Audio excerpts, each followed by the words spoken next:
Olá, gente, tudo bem? Hoje, dia 29 de setembro de 2024, vamos falar sobre a influência da dependência emocional na vida das pessoas. Nosso programa será apresentado por mim, Letícia Pietro, pela Lara, pela Malu e pela Bia.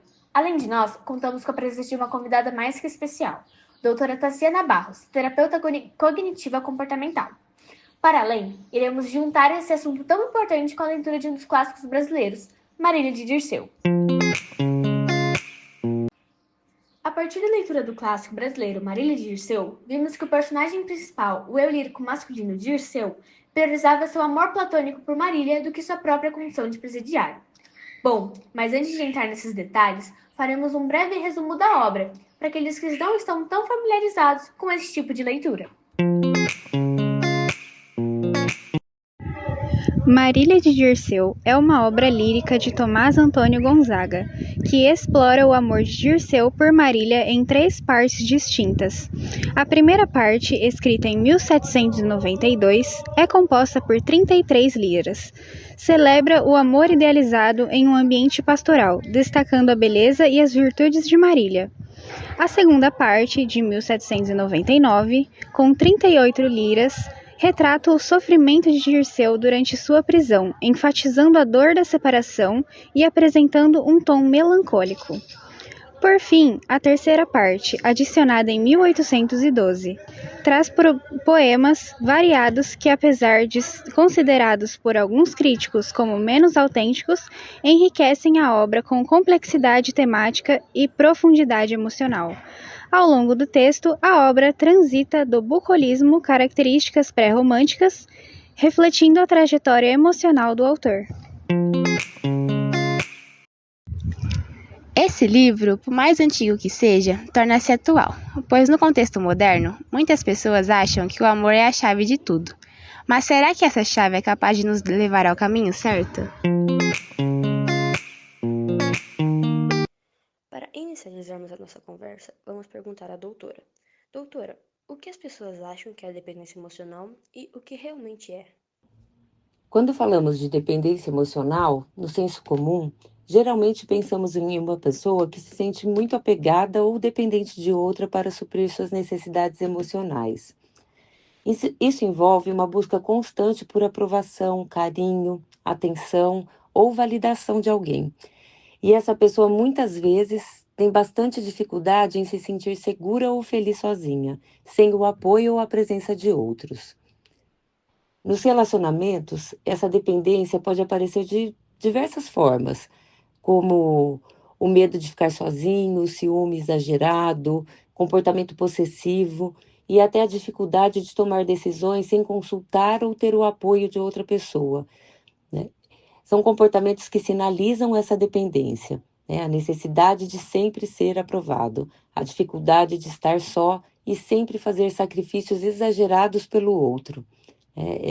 Normalmente, o se manter em relacionamentos tóxicos, né, além de sintomas como ansiedade e depressão, entre outros. O grande problema, na verdade, é que muitas vezes tratamos apenas os sintomas e não a causa, que é o estado psicológico de dependência.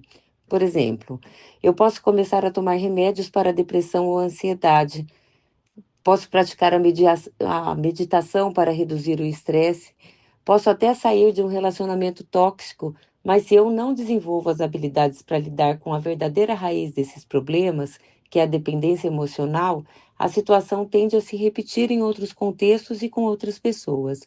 Ou seja, o foco muitas vezes está em aliviar os sintomas, mas sem tratar a causa profunda, né, que traz essa dependência por outras pessoas. Bom, na verdade, a dependência emocional, ela é uma condição psicológica em que a pessoa passa a depender de outra pessoa para sentir felicidade, poder ter autoestima e até bem-estar. Isso acaba afetando diretamente as relações interpessoais desse indivíduo, né? Porque ele passa a criar padrões de comportamento que não são saudáveis, tanto para ela quanto para quem está ao seu redor, para quem convive com ela. Do ponto de vista científico, a dependência emocional ela é caracterizada por essa necessidade excessiva e disfuncional de receber suporte emocional e validação de outras pessoas, principalmente em relacionamentos íntimos. Normalmente a pessoa pode se tornar submissa, ter medo de rejeição ou abandono e muitas vezes não consegue se sentir completa ou segura se ela não está recebendo a atenção ou o afeto de alguém que está com quem ela está emocionalmente conectada. Essa condição muitas vezes está ligada a um padrão de apego ansioso, que pode surgir lá na infância, geralmente em lares onde houve instabilidade ou negligência nas relações parentais. Como resultado, essas pessoas tendem a ter baixa autoestima, dificuldade em estabelecer limites saudáveis nos relacionamentos e, com frequência, acabam se envolvendo em relações desequilibradas, onde estão sempre buscando a validação externa para tentar preencher um vazio que é interno. Como essa dependência pode afetar a vida acadêmica e profissional? E como diagnosticar?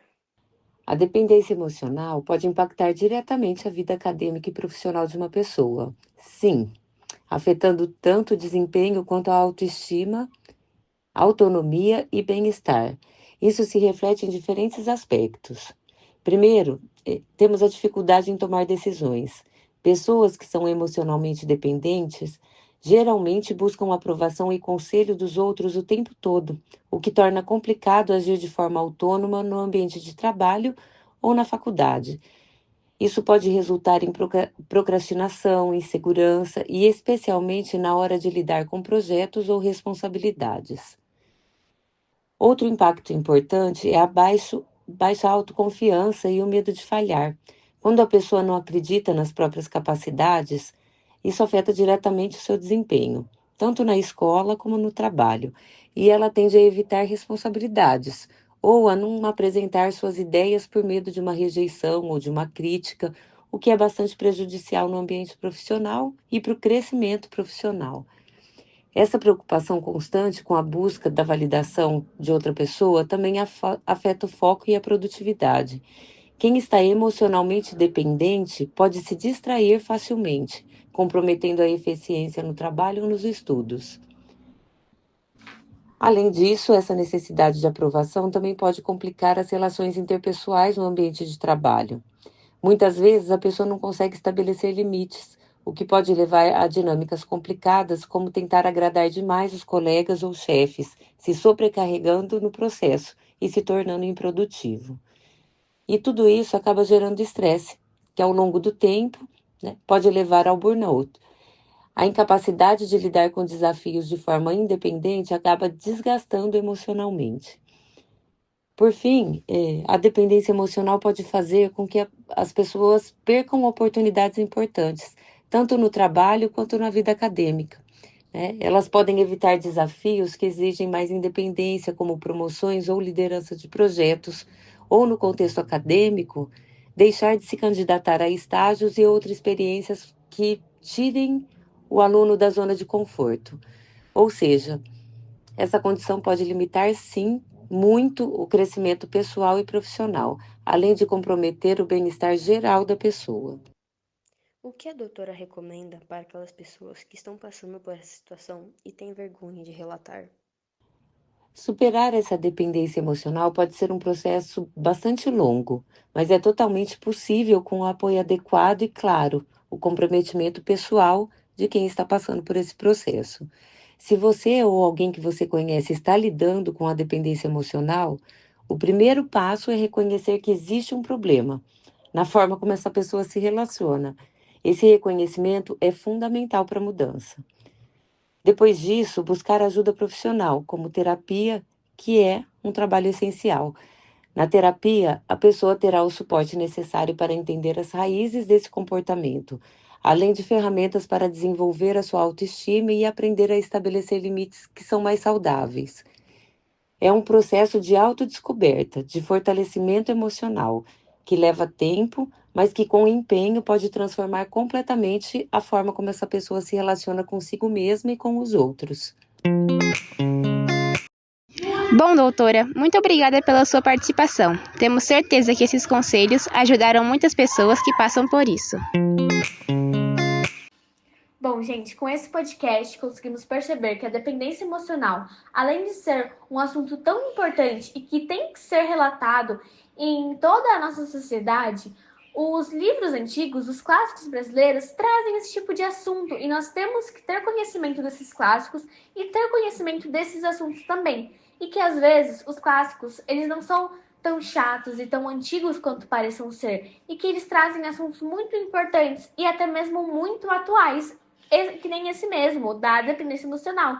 Esse livro que foi escrito há anos e anos e anos atrás, traz um assunto tão atual, que é a dependência emocional. Por isso que é importante nós lermos esses clássicos e nos atualizarmos deles sempre. Porque esses clássicos nem sempre são apenas para vestibulares, mas sim para a nossa vida. Se você ou conhece algum Dirceu, calma, não está tudo perdido. Você pode contar com a ajuda de amigos, familiares ou psicólogos. Você não está sozinho. Muito obrigada por terem escutado esse podcast. Ficamos muito felizes de vocês terem acessado o nosso podcast e se interessado pelo assunto. Esperamos que vocês leiam mais clássicos e tratem melhor desses assuntos, como a dependência emocional.